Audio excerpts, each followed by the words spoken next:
The Russians and the Austrians now had a huge army, much larger than Frederick. He just could not attack them and therefore decided to settle down within a fortified encampment and wait them out until their supplies ran out. He used palisades, he used trenches and 460 cannon and posted guards around the clock. The king stayed with his men and sometimes he slept next to his grenadiers on straw among the cannons. After the siege of more than a month, the enemy moved his 110,000 men out and left Frederick with his army of 55,000 intact. Times were getting progressively worse for the king because France allied itself with Spain. And England, with its new regime, had dissolved their agreement. But then something happened in Russia. Queen Elizabeth of Russia died, and her nephew Peter III, who was an admirer of Frederick, not only signed a treaty with the Prussian king, but he sent considerable sum of money to him as well. Frederick was now able to go all out against the Austrian general Daun. The next disaster, though, was that Peter III was murdered, and his successor, Catherine II, immediately ordered her field commander, Chemyschev, to bring their troops home. Frederick used all of his skills to persuade the general to wait until after the battle with Daun had been decided. The general agreed, and the Prussians managed to split the Austrian forces and to take the fortified defenses. This picture shows the king riding with General Chemyschev. He encountered a wounded soldier holding his hand. The king gave him his handkerchief and told him to bandage the hand. The general was amazed and said to the king, "Your Majesty, now I understand why your troops show such loyalty." This picture shows Frederick in his office. Finally, after many battles, a peace treaty was signed and Frederick received all of Silesia. The coffers of both Prussia and Austria were empty, and neither country could afford any more wars. The king showed his true character as much in peacetime as he had in wartime. His concern was always the welfare of his people. He took care of his correspondence, and his sense of humor can be detected in that correspondence which has been saved. But when people appear to be pompous, he could be cutting and cynical in his replies. As an aside, I have personally been to Sanssouci several times, and I've seen this room. And besides his desk, I also found an army cot, and was told that Frederick used to sleep there. That was his bed. It was Frederick's custom to travel every year in May throughout his country on an inspection tour. He demanded that all the local officials accompany him. He was asking very detailed questions, and it always amazed his people how well informed he was, be it agriculture, the arts, or engineering, or anything like that. In this picture you see him inspecting the construction of a drainage system. He wrote to his friend Voltaire that he undertook these trips to make sure that the rich did not abuse the poor. Note the pouches hanging off the coach. They were meant to hold letters from citizens asking the king for favors. Frederick, of course, lived in the palace of Sanssouci, but he often rode into Potsdam. No security detail, but just the king on his horse, and when he appeared, people came out to greet him, and he always lifted his hat to acknowledge the greeting. He had a special affection for the youngsters, who sometimes were a bit spunky and over-eager, but they were respectful and adored him. He did believe in education, but stressed that he wanted them to retain their individuality. He insisted that phys ed and discipline were the cornerstone of a good education. This picture shows an incident that demonstrated Frederick's sense of justice.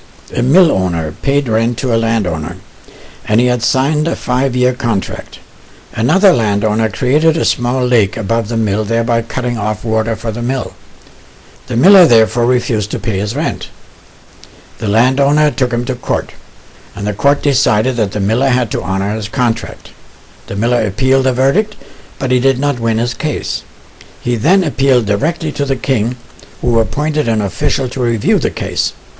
The king was furious with his judges and demanded that all 3 appear in his office, where he read them the riot act.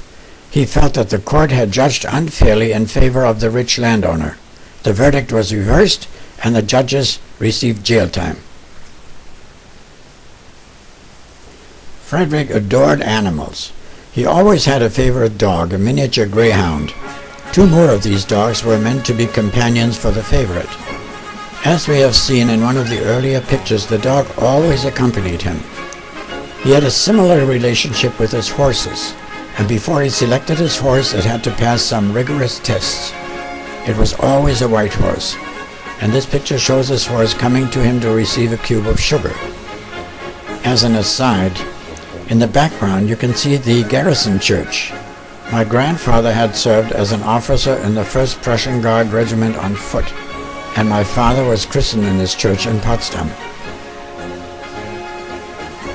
The king was always concerned about the well-being of his citizens.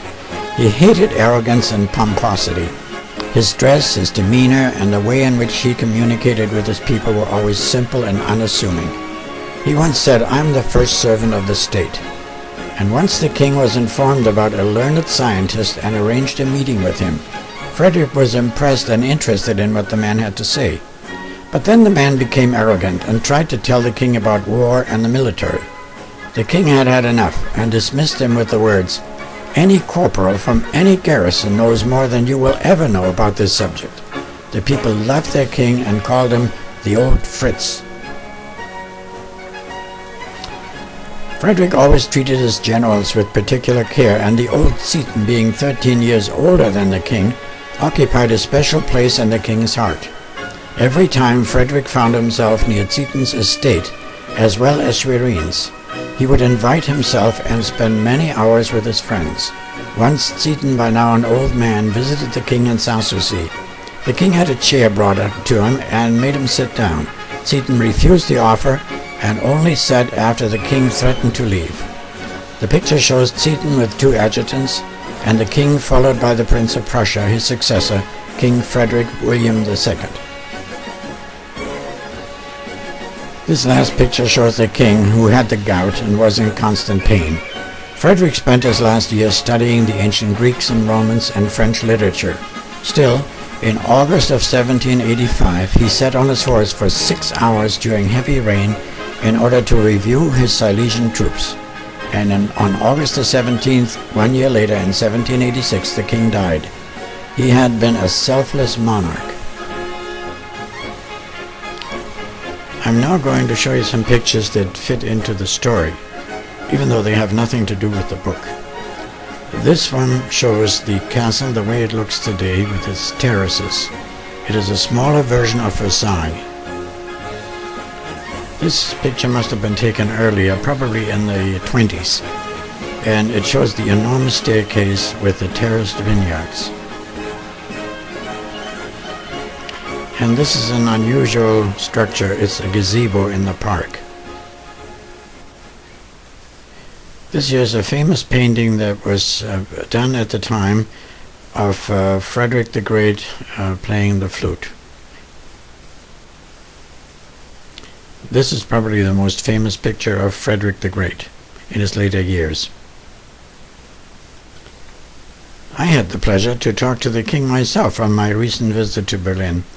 The man playing the role of the king is a university professor who has written several books about the Prussian king, among them a cookbook showing recipes of the 18th century. The man dresses in the proper costume and stands near the Brandenburg Gate and allows himself to be photographed, for a fee, of course. When I addressed him as Your Majesty, he immediately fell into the role of the king. I asked him about his gout, and he explained how much of a nuisance it was, and when I introduced myself by name, he lamented that he recalls the day in Prague as one of the saddest days of his life. He said, "I would rather have lost that battle than to have seen you felled by 5 bullets."